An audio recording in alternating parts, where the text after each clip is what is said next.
shows us is live. We're live. Hello, friends, and welcome to another episode of Breaking Star Wars News with myself, Thaddeus from Going Nerdy, and the Nev. Welcome, the Nev. Breaking news. Breaking news. As or when it happens. As and if it happens. As and if it happens. Yes. There's a lot of stuff in the news today, or the last couple of weeks. It's been pretty crazy, right? Yeah, it has. There has been a lot of stuff. There's been a ton of stuff. So we got to start off with this one thing that is like imminently happening. Okay. Kathleen Kennedy. Okay.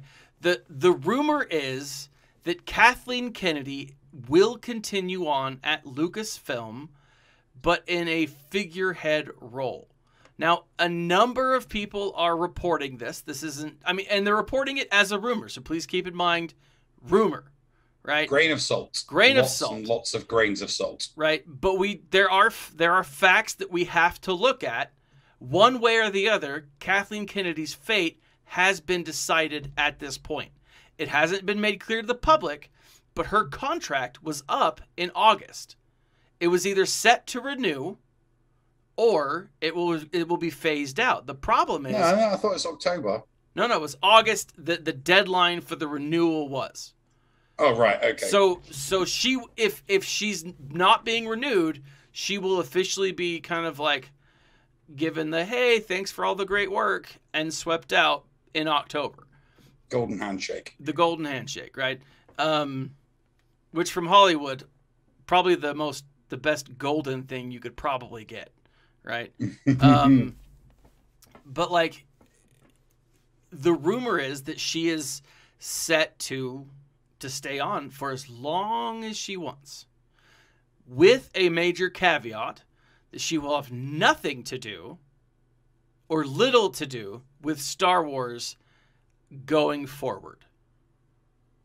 Right.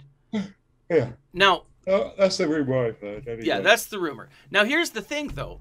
To say that even if that were the case, Kathleen Kennedy moving forward, if she's still has cronies in place, right? Still has Kathleen Kennedy-ites, people who love her work, people who like what she did, and people who, helped get her to where she is now in positions of power. Right? No, I wouldn't say that they're in positions of power. There's a difference between being in a position of authority and being in a position of power. Being in a position of power means you have the ability to do things and get things done. Okay. Being in a position of authority simply means you can say stuff, and depending on who your boss is, you get a backing or not. So there are people in positions of authority that have been put there by Kathleen Kennedy. She was the one with the power. So those people that were in her camp in positions of authority by default had power. If she has no power, they have no power. They simply have a position of authority with no power. All right, and I'll grant you that. But to say that you're in a position of authority with no power, it's just a title. It's an empty title. They're vassals, nothing more. Well, nothing yeah, less. they might be vassals, but still they have a weight that carries to them, right? A director is going to have the ability, maybe for a big chunk, to be creative in his or her realm, right? I mean. Not if it's Filoni and Favreau that are the showrunners. No, I get that, but Filoni and Favreau, Filoni and Favreau, while they have control, they only have a handful of control over certain things. They are like Filoni's new title, and I forget what it's called. It's powerful. He's up there. Like, he is one of the creative, heads of something. But it's Favreau that is the creative head. It's not Filoni. No, it is Filoni. I keep getting them mixed up. It's hold on, let me bring it up real quick. So right here, Dave Filoni is the executive producer, executive creative director. Yeah. Okay. So which is what we've been screaming for forever. You make Dave Filoni the creative director, and then you make Jon Favreau the executive producer, the showrunner, like Kurtzman is for Star Trek or Feige is for Marvel. Yeah. You know? Yeah. But everybody answers to them. Everybody answers to them. Even those people that still work at Lucasfilm, but were put there under Kathleen Kennedy. It'll be toe the line or we'll replace you. No, I think so too. I really do, and especially when it comes to creative decision with Star Wars. I think that it's a little telling that we haven't really heard much about Andor. We should in the next couple of weeks. Care about what, sorry? Andor, the Andor series. Oh, right. Yeah, I don't care about that. See, but I loved Cassian Andor in Rogue One. I loved that it was a self-encompassed story. It told a small story that had a big impact on the world, right? Mm-hmm. And there was weight to the story. I think it was really well told, and I think it was really well executed. I wouldn't say it was well executed. I mean, most people, if you ask most people what's the best movie that's come out of Disney's Lucasfilm, and they will say Rogue One. Yeah. But Cassian Andor really missed the mark being the anti-hero, because that's what they were going for. Sure. Cassian Andor, an anti-hero. Because, let's be honest, the guy's a piece of crap. Yeah. He's an evil SOB. Yeah. He is not a nice human being. He is a horrible, evil human being. So he is an anti-hero. Yeah, exactly. And his character never washed or gelled with me because of what he did right at the start of the movie. Yeah, that's true. He killed an innocent person right at the start of the movie. And I'm like, well, I'm supposed to like you? Not innocent in the eyes of the Empire. You know, we don't care if someone's innocent or guilty in the eyes of the Empire. That was somebody that was helping the rebellion. Absolutely. And someone from the rebellion killed him. Absolutely. Act of pure evil. And that's the sole reason why I do not like him as a character. And I understand that. And I think you make a valid point. He's not meant to be a good guy, right? He's meant to be the anti-hero. He's meant to be a bad guy, kind of like a worse Han Solo, right? Because he's not just a smuggler, he's a spy, and he's done some way mischievous stuff. Clearly not a good person. You're right, it didn't really build up the fact that he was a bad guy or the anti-hero. But it did to an extent. It built up a little bit of that, but you can only do so much with the time you had. Right? And I think that's why there are people, I particularly am looking forward to Andor, but we haven't seen much come out from it, and it's supposed to air next year. Yeah. I think that Andor could be the flop. I think Andor could be the flop. And as much as I don't like or want Star Wars content to be a flop, sure, I just don't see Andor making the kind of money that the Book of Boba or Mando or Ahsoka or the Bab. I just don't. And we've been there before regarding Filoni. Not everything that Filoni does is a banger, but we don't expect everything. We just expect him to be 80% good. That 20% that isn't great, that doesn't really gel, we're like, we'll let you off with that because we know that 8 times out of 10 you're going to give us something great. Yeah. And Resistance is a perfect example of that. The Resistance animated series, it flopped hard. It flopped but hard. It flopped hard, but what did Filoni do? It's like, hey, okay, I've done something that wasn't great. I'm going to move on. And what did he do? He moved on. He did season 7 of the Clone Wars. And it's like, he totally redeemed himself, didn't he? Yeah, he absolutely did. He took it on the chin, didn't go slagging off or insulting fans, just kind of like, okay, I'm just going to step away from Resistance. I'm going to go back to something I know over here. I'm going to do something great, and then everyone will forget that I was in charge of Resistance. that I was the one that made this thing all happen. Now, here's the thing, though. If you look over at Andor, this is IMDb. I guess it's kind of hard to see here. I've got the display up. One of the things that is so interesting is that Filoni's name's not on this. Filoni's name is not associated with it.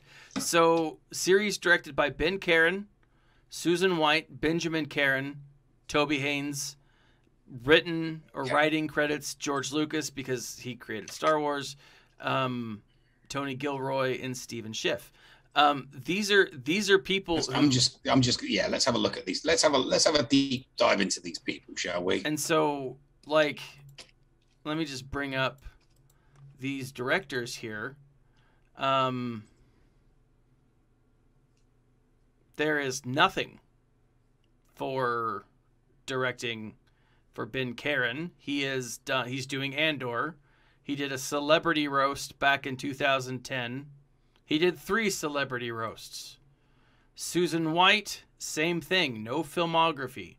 Benjamin Karen, our first filmographer. He is a director. He's actually pretty solid. He's done The Crown, Sherlock. He did The Final Problem on Sherlock, which was pretty good. He's done a lot of what I assume is British television. You might have to help me on this. I'm struggling to find names on IMDb at the moment. Okay, so when you go in, and I did too, if you go to that main page, I don't actually like the way IMDb's set up. There we go. All casting. Here we go. You go to all casting crew. Yeah. And so the directors. Benjamin Karen is the only one who's got like anything. Okay, let's have a look at Benjamin Karen. Okay, yeah. Sherlock, The Crown, and Sherlock, The Crown, and Wallander. He's got some directorial chops. Yeah. So mainly stuff in the UK, but since it's being filmed in the UK, that would make sense. Yeah. Toby Haynes looks like he's doing a show called Utopia that's supposed to come out. That came out apparently, but he did Black Mirror. He did an episode there. He did a TV show Musketeer. Didn't look like it did too well. Wallander, Sherlock. He was part of the Reichenbach Fall. It looks like he directed the Reichenbach Fall, which was awesome. Doctor Who. You'll have to tell me if that's the good Doctor Who or not. No, he's not been doing any good. He's not done any good Doctor Who. All right. So, I mean, it's a little shady, right? And so, again, there are no connections to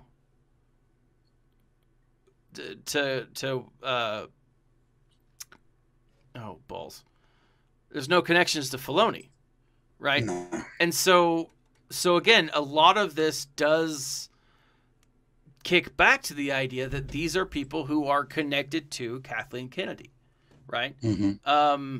And it's interesting that Andor has continued on. So too has the I want to call The Alchemist, but it's the Acolyte series. That is still gung-ho, even though rumor has it it's riddled with problems. And those are shows that Kathleen Kennedy has been connected to. The one show that Kathleen Kennedy wasn't connected to that has had the axe was Rangers of the New Republic, right? Now, you and I have talked about this. We both believe that it's not really axed. It's just on hiatus until she's no longer connected. It'll come back out when it's needed. Okay, I'm looking at Tony Gilroy. Keep talking just while I'm just looking at his writing credits. He's got some good ones. Does he? Okay. Mm-hmm. But like I just think that Operation Metaverse is in the house. I just think that when it comes to these new rumors with Kathleen Kennedy, I think there are shows that even if she is just the figurehead, like if she stays on in the role of the figurehead and she's just a figurehead, there's still enough people at or involved with Star Wars television that it's still gonna be somewhat dangerous, right? I just don't. I genuinely don't see it. She's either gone or she remains as a figurehead, and that's it. Yeah. The only reason why I think the rumors of her staying as a figurehead were floated were to see if the community as a whole would accept something like that. I think the rumor was started by them. I think the rumor was more than likely started by Lucasfilm. I think a lot of these rumors because there's no need for her. Yeah. I think Lucasfilm does not need her. Lucasfilm just needs her to finish Indiana Jones, which is looking like it's going to be a clusterfuck anyway. Yeah. With that, though, Indiana Jones, supposedly Harrison Ford is being CGI'd into it now. He got hurt on set. He got hurt. Yeah, he did get injured on set, which is what you'd expect from a 70-year-old. Yeah. They waited way too long to do this Indiana Jones film. Seriously. Well, I mean, after Indiana Jones 4, can you blame him? It was bad. It was terrible. But here's the other thing. Here's the flip side to this rumor is if Kathleen Kennedy is officially gone, you are going to start seeing some of these major, let's jump back over here. Some of these people, some of these heads, and I don't know if they're up here or whoever, but the idea is you're going to see some of these loyalists to Kathleen Kennedy. And again, I have no idea who they are. This is just the list of senior management. You're going to see some of these people start leaving. Good. Right? Let them all go. Let them all leave. Let them all go to Bad Robot. Yeah. Right. And by all means, let them. I mean, if look at that woman's hair. Look at that line right there. I mean, I'm not one to bash on anyone with hair because I have none. But that is okay.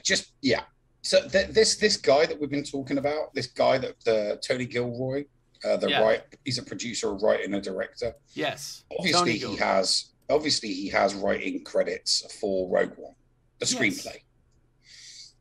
But he's also got credits for The Great Wall, The Bourne Legacy, State of Play. Cards. Yep, House of Cards, The Bourne Ultimatum, The Bourne Supremacy, The Bourne Identity, Proof of Life, Armageddon. Ooh. The Devil's Advocate, Extreme Measures, Ooh. The Cutting. I mean, it goes all the way back to 92. So he knows how to write. Yeah. Thrillers. Yeah, which is what this is supposed to be. He knows how to write a good thriller. Yeah. Can he do it? The thing is, can he do it with sci-fi? Because the only credits he's got from a sci-fi thriller point of view, it's not even. They're not even. Rogue One and Armageddon aren't even. They're not really thrillers. No, they're not. They're not. They're popcorn movies. Yeah. I mean, Rogue One did have a very dark, sinister undertone to it, but you can argue that the Bourne Ultimatum is a very light sci-fi. In the sense that it deals with fiction. It's an espionage thriller. It is. But if you look at who Jason Bourne is, right? He went through all of these trainings. He went through all this mind bending, technology induced mental stuff. He went through all that Mancunian candidate stuff. But that's all rooted in reality. No, I get it. But it's still obviously it's fiction. Obviously it's still fiction. I mean, yes. Is it obviously fiction? I mean, no, it's not. What was in the movie was fiction. Yes. What you can achieve through that, through breaking someone down and mind control is 100% achievable. We know it's 100% achievable. Yeah, right. And again, while we laugh at the fiction that is the Bourne Legacy, the Bourne Ultimatum, all that other stuff, MK Ultra, for any conspiracy theorist out there, was a legitimate program run by the United States government, using psychedelic drugs and mind control techniques to turn ordinary citizens into super soldiers. I mean, it's out there. I mean, it's declassified at this point. But anyways, Kathleen Kennedy, we still don't know. That's the thing. That's what's so frustrating. Either let us know and say one way, yes, she's here, or yes, she's gone. Just tell us. The rumor is, though, she's on as a figurehead for some time. Yeah. So as long as what happens at Lucasfilm is not what happened at CBS Paramount, we should be safe, because Alex Kurtzman getting his contract renewed for another 4 hours is the biggest mistake they ever made. Kurtzman's the one that did Kurtzman's the showrunner for Star Trek. Okay. And right now they've got nothing good. There's no movie on the horizon, no matter how much people try to get another Star Trek movie kicked off. Picard was not good. No. It was not good in my mind. I mean, there's the animated Below Deck thing that's going on, but that's a low budget cartoon. Anyone would pick that up because it's a cheap cartoon that people can put on streaming services. I've lost all hope for Star Trek, and I just hope that the same thing does not happen to Lucasfilm, and she either goes or she's a figurehead, because if she tries sticking her fingers back in pies after a contract renewal, that's not going to sit with Filoni and Favreau.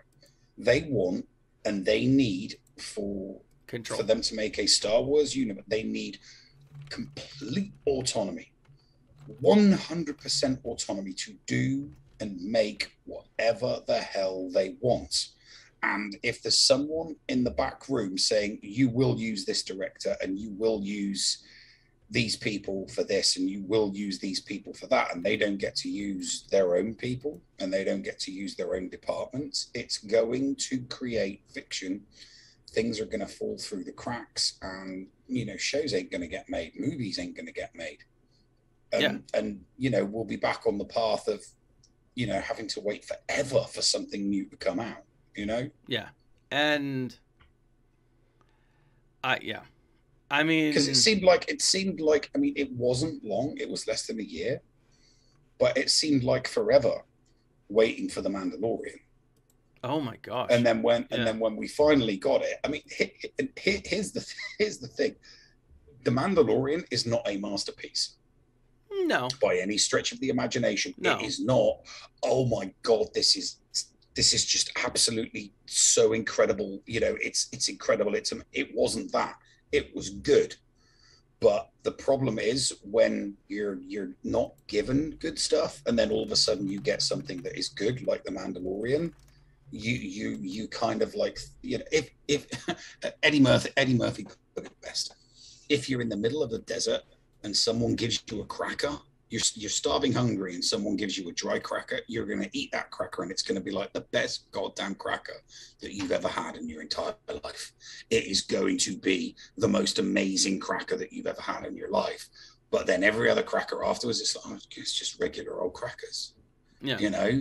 So we we need them to keep making The Mandalorian stuff that's good, that's at that same level, if not better.